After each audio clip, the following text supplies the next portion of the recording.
So as we move ahead to this next section, what is it? What do you want to say before we? What should we be paying attention to in this next sequence that moves the work along?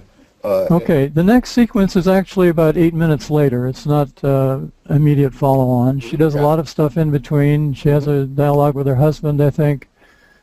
She does a whole bunch of stuff. Again, just hammering away at this, trying to get her to understand that her mother was a human being and that the way she is had more to do with her past than it had to do with Linda.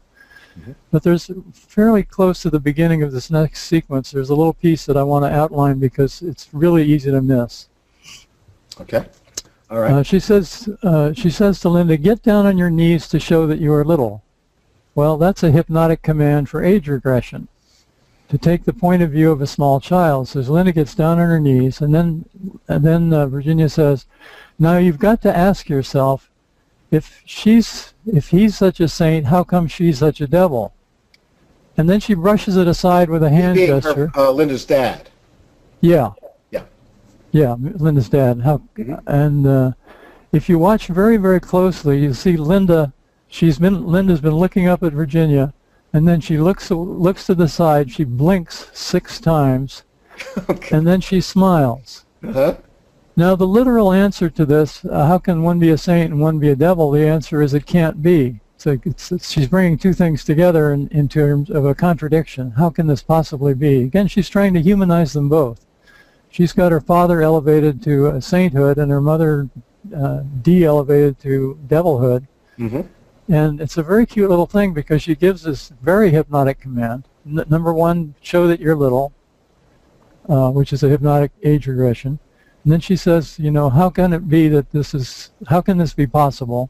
And then she brushes it aside, so there's no need for Linda to respond consciously.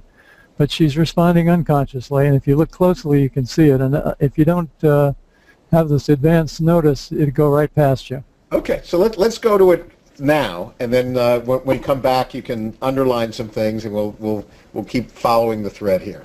So let's go. Okay, good. Also, at the same time, the behavior that came out of that was rejecting behavior, but not because she was rejecting. Okay, but you couldn't know that.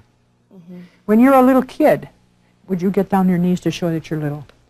All right. And so she's coming out with her education. Your hair isn't right. You've got to eat more.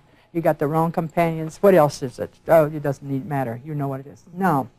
Now your father comes along, and he without making too big a fuss about it, kind of draws you over to him a little bit and out of the sight of your mother, and you have something with him. Isn't that how it went? Yeah, he was nice.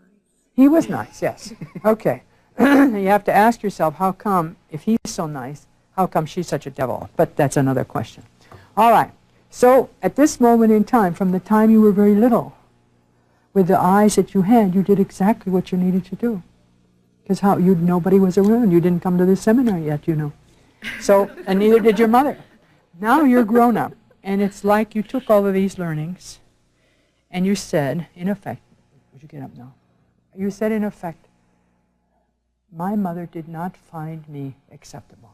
She did not find me lovable. And for that, I will make her pay. The revenge kind of thing that comes out of this. How many of you know that one? I'm going to make you pay. All right. Now, when you hear this, I don't want you to start doing a downer on yourself. But the conclusions were that if she was any good, she would have found your lovability. We're back from